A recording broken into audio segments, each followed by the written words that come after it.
All right, this video demonstration is for sketchbook number 3, which is going to be a dream place drawing.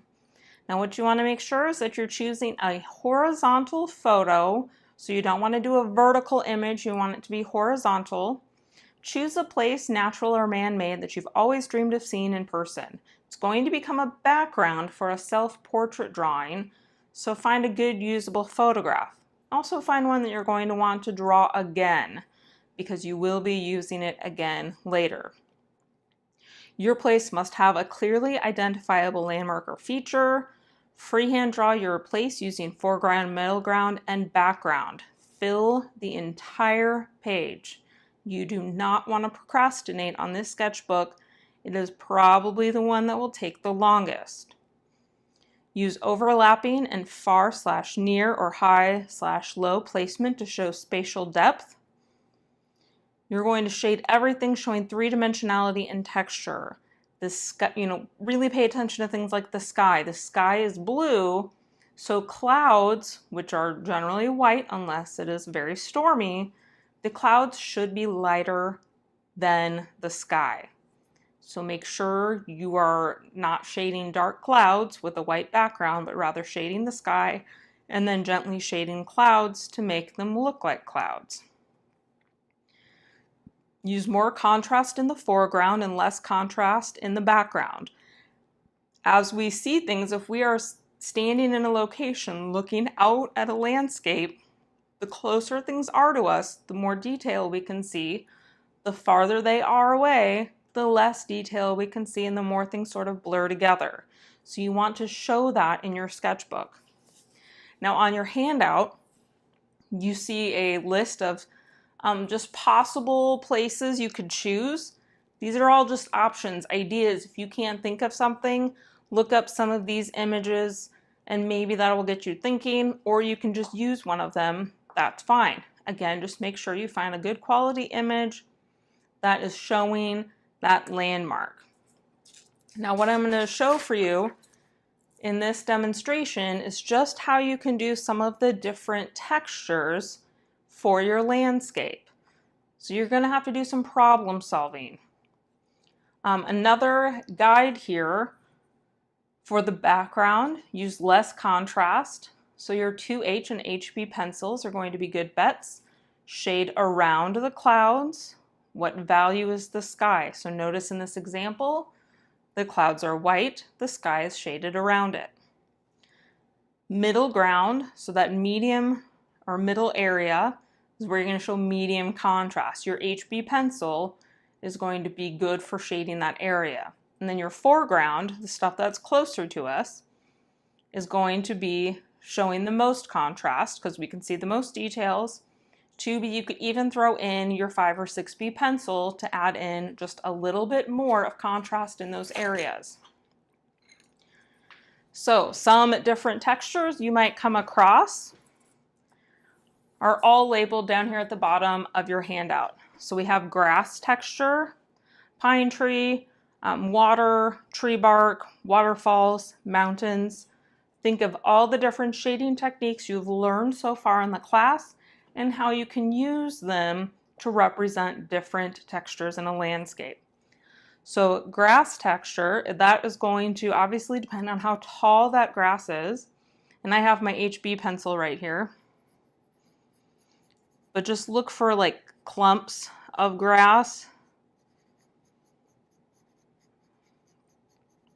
And you're not going to be shading every blade of grass you see in your sketchbook or in your photo. You're going to come up with a pattern that represents grass and use that. You're just trying to give the illusion. Now I'm shading my 2H pencil a little bit in the background just because I don't want to have it all just be white in the background. And then if that grass is close to me, I might even go back in with my 2B pencil here and just add in a little bit more definition to that grass. So you're going to use something similar to hatching for grass. Now, if you have pine trees, A good way to start, I like to start with a trunk for the tree. That's going to help get you things placed in. Now notice I didn't make it a perfectly straight line. Trees are organic, they're not perfect, they don't all look the same. So I shaded vertically for that, and then for the part of the tree, the branches and pine needles, I am going to shade across, and as it gets closer to the top, I'm going to bring my marks in.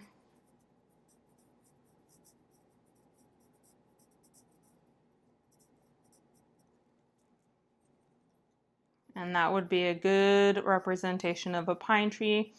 You could even add a little one in the background here. Maybe it's a little farther away.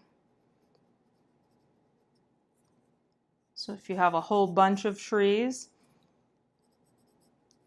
come up with a way to show that there's several trees, but without focusing on drawing each one specifically. Water. The thing with water is that it's horizontal. So you don't want to shade up and down like I was doing for the grass and the tree. I want to shade horizontally. I like to take my 2H pencil and just do a little bit of a light value underneath.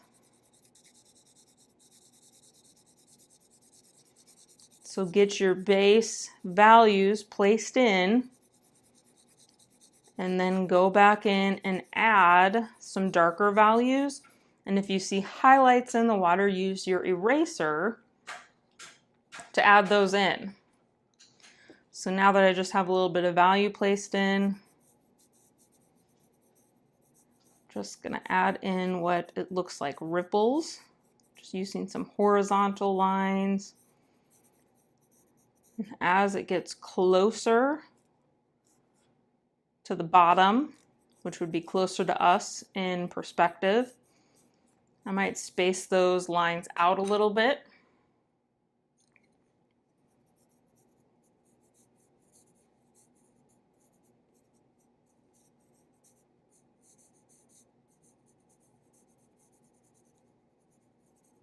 And then maybe I see a little bit of a highlight. Maybe the sun is reflecting in it. That's where I can use my kneaded eraser. And if I think things should be just a little bit lighter somewhere, I'm going to use that and add it in. It can also soften it.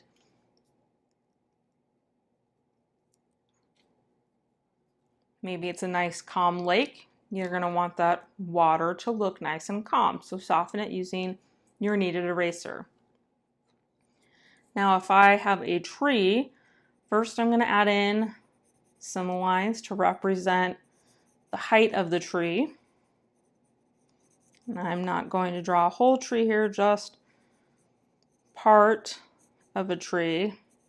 I'm also going to shade it thinking about light and dark. So where is that sun in the picture? Let's say it's sort of up in the upper right hand corner. So my trees are going to be a little bit darker on the left side. So I'm making my vertical lines just a little bit darker there. But I don't want to just have vertical lines. I want to add a little bit more texture. So I'm just going to add in some cross-hatching lines to give it that texture. Could also add in a little bit of my 2B pencil.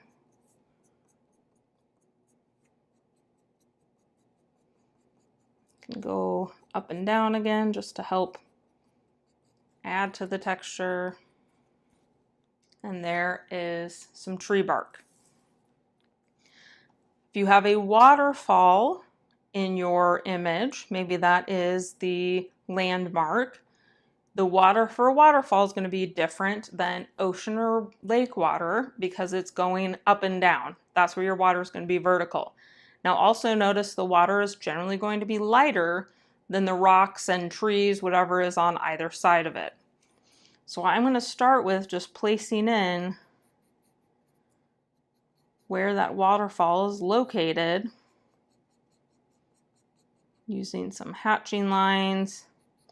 And notice I'm starting with the rocks, whatever is located next to it. I'm going to figure out a pattern to create with my shading to give the illusion of that texture, whatever's around it.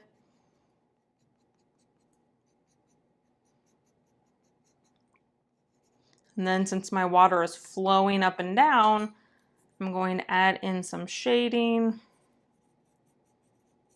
that is going vertically.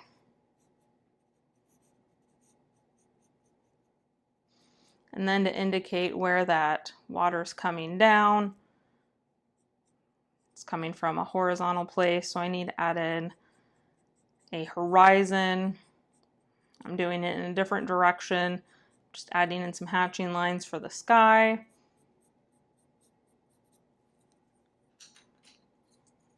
Just pay attention to, is the sky lighter than the rocks? Make sure that it's lighter than in your drawing. And that is a way to start a waterfall. When you're shading mountains, again, look at where the light's coming from. So in this example, the light is coming from the right. And so the shadowed parts are going to be on the left side. So you can start with sort of sketching in the placement. So I'm just using the mountains in the example to make my own example. Just drawing in some peaks, but then I'm also going to draw in about where I'm seeing some highlights. That's when using the mapping of highlights and shadows. It's good even for landscapes, anything you're drawing and shading, you're going to want to add that in. So once I have that in, I did that all with my 2H pencil. Now I can go back in with my HB, and I recommend just using hatching and cross hatching to create an illusion of all the different planes you see in a mountain. Just by changing the directions, going to give the illusion of the sides changing directions as well.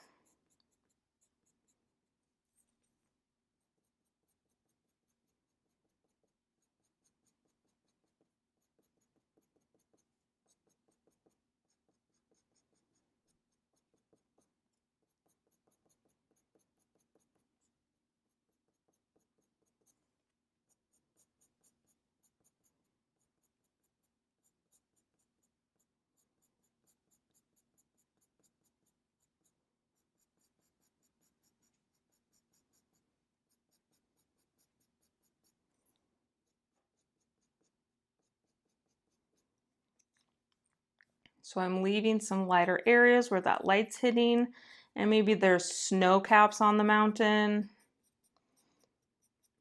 So I also want to leave that to be lighter.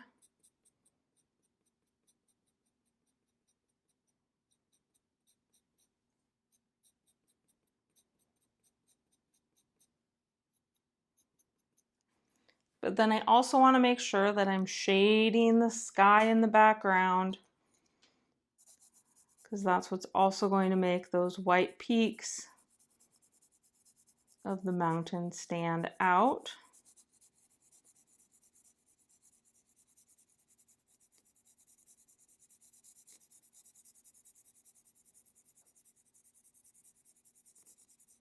And get rid of any outlines you created in your initial sketch.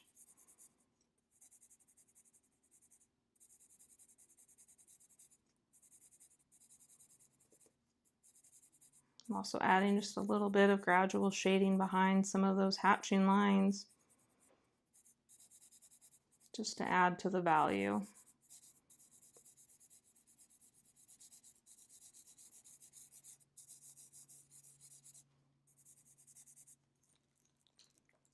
So there you go. There are some different examples of different textures you may find in your landscape. Now, obviously, this is not it. There will be more variety you might find in your image, but use these as an example to help problem solve what shading technique is going to work best for what. Practice it somewhere and then use it in your sketchbook. So that is sketchbook 3, Dream Place Drawing.